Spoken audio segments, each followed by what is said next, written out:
Welcome to Chillin' 101. We hope this video helps. You begin by gathering materials and making the first cuts. Use sturdy paperboard, acetate for lenses, and precise tools. This gives structural stability and clearer optics. Once the centers are marked, cut 2 identical semicircular housings that will hold the acetate lenses. Make sure to measure 63 mm between pupils. Accuracy matters for comfort and focus. Glue tabs now, but avoid final bonding until alignment checks. You want adjustability, so both eyes converge correctly. Once the housings exist, shape your acetate into lenses, gently curving them so they act like simple magnifiers. This adjusts focal length and reduces distortion.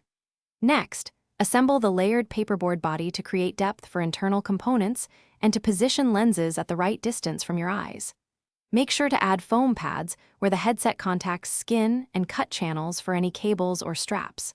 Test lens-to-eye distance iteratively. A few millimeters change the perceived image sharpness and comfort. You finish by permanently bonding parts and reinforcing stress points so the headset holds shape. Then test the device. Wear it, check focus, and fine-tune lens spacing and tilt until images overlap comfortably. Make sure straps are snug but not tight. If you see double images or strain, add thin shims behind a lens or slightly change convergence. Finally, seal any light leaks with tape and recheck comfort. This ensures usable performance and reduces eye fatigue. Troubleshoot with small adjustments first. Thanks for watching. Consider subscribing if we helped you.